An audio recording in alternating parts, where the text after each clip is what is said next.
coaching thought for the day. I'm going to share a couple of stories and then share my thought at the end.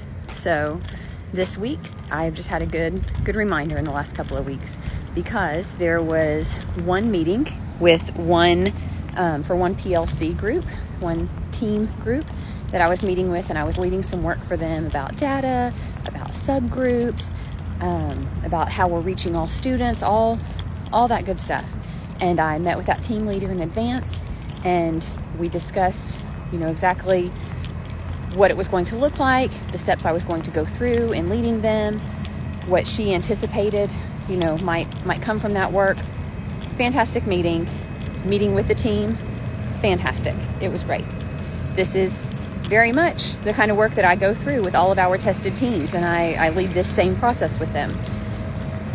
Another group I was meeting with and went through the exact same process in the team meeting with everybody, but I neglected to meet with the team leader first and just have that conversation.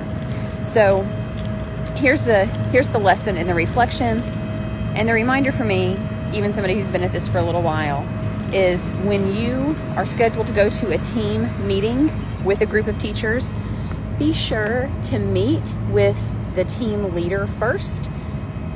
Just briefly in advance is fine, but make sure that you meet with them first, get their feedback, get their buy-in, make sure that they, understand the purpose and that everybody's on the same page and that sort of thing.